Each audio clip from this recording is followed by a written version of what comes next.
বদলাই। আমাদের মাননীয় প্রধান উপদেষ্টার কার্যালয়ের সার্বিক তত্ত্বাবধানে এবং যুব ক্রীড়া মন্ত্রণালয়ের ব্যবস্থাপনায় আমরা জেলা, উপজেলা, গ্রামগঞ্জ, সুবিধাবঞ্চিত, সুবিধাপ্রাপ্ত সকলকে নিয়েই কিন্তু এই দিবসটি উদযাপন করা হচ্ছে। আমরা চাচ্ছি আমাদের দেশের যে 5 কোটি তরুণ রয়েছে তাদেরকে উজ্জীবিত করার জন্য, উদ্দীপ্ত করার জন্য সহযোগিতার নীতি প্রচার এবং তাদেরকে উদ্যোক্তা কর্মী হিসেবে গড়ে তোলা। কারণ আমাদের তাদের কর্মের ব্যবস্থা করা রাষ্ট্র থেকে এবং স্কিল ডেভেলপমেন্টের বিভিন্ন কাজগুলোকে প্রমোট করার জন্যই আমাদের তারুণ্যের উৎসব। এই উৎসবে আমাদের কিছু আরও ধারণা রয়েছে, যেমন আমাদের সামাজিক, সাংস্কৃতিক এবং অর্থনৈতিক এবং পরিবেশগত মূল্যবোধের একটি পরিবর্তন।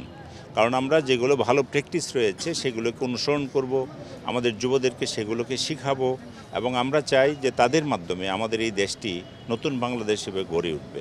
আমরা যেন মানুষের এই বাংলাদেশে আর কোনো বৈষম্য না থাকে, অসংঘবদ্ধ অসত্য আচরণ না থাকে, কোনো ধরনের সামাজিক অবক্ষয় না থাকে, সেটার জন্য সারা দেশের যুবদেরকে উদ্দীপ্ত করার জন্য এই যুব দিবস, এই তারুণ্যের উৎসব। এছাড়াও আমরা তারুণ্যের উৎসবে আমরা ইতিমধ্যে লক্ষ্য করেছি আমাদের আজ পর্যন্ত প্রায় 14,000 ইভেন্টের আয়োজন করা হয়েছে। আমাদের আর্চারি ফেডারেশন সহ অন্যান্য ফেডারেশনগুলো আমাদের সঙ্গে সম্পৃক্ত রয়েছে। আমাদের উপজেলা প্রশাসন, জেলা প্রশাসন, বিভাগীয় প্রশাসন সহ সরকারের প্রায় 23টি বিভাগ মন্ত্রণালয় আমাদের সঙ্গে সম্পৃক্ত রয়েছে, যারা সক্রিয়ভাবে আমাদেরকে সহযোগিতা করছেন। এবং বিশেষত আমি ধন্যবাদ দেব আজকে প্রিন্ট ইলেকট্রনিক মিডিয়ার বন্ধুদেরকে। তারা আন্তরিকভাবে আমাদের এই অনুষ্ঠানগুলো প্রচার করছে সারা দেশব্যাপী, সারা পৃথিবীতে। আমরা কিছুদিন আগে বিদেশি 80টি মিশন রয়েছে, 80টি মিশনেও এই তারুণ্যের উৎসব পালন করা হচ্ছে। ওখানে বাংলাদেশি যারা রয়েছেন, বিদেশি, তাদেরকে অবহিত করছেন, আমাদের বিভিন্ন সম্ভাবনার কথাগুলো বলছেন, বাংলাদেশের যে সম্ভাবনাগুলো আগামী দিনে আমাদের রয়েছে। আমরা চাই যে তারুণ্যের উৎসবের মাধ্যমে আমরা এই দেশের তরুণদেরকে সম্পৃক্ত করে তাদেরকে কর্মমুখী এবং একটি সুন্দর বাংলাদেশ গড়ে তোলার জন্য। এটাই হচ্ছে তারুণ্যের উৎসবের মূল লক্ষ্য।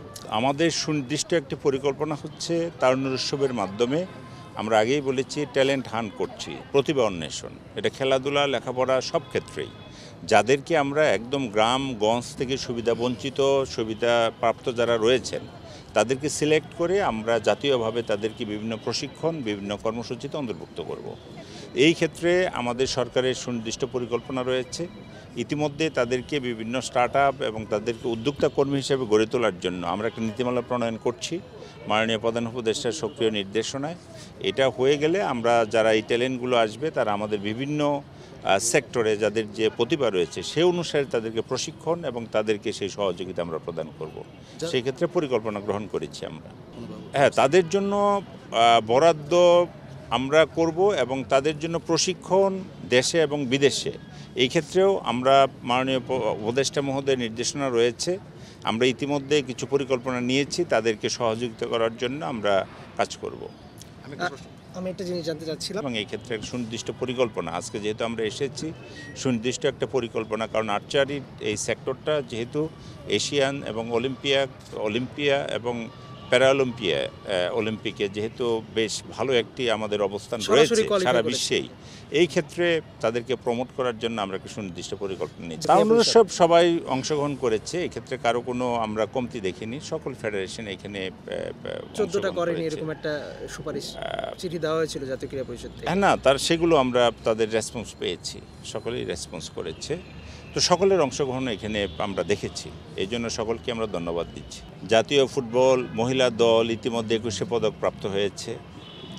এই জন্য আমরা আজকে জাতীয় মহিলা দলকে আন্তরিক অভিনন্দন জানাই যে তাদের অনবদ্য ভূমিকা রয়েছে ফুটবল উন্নয়নে।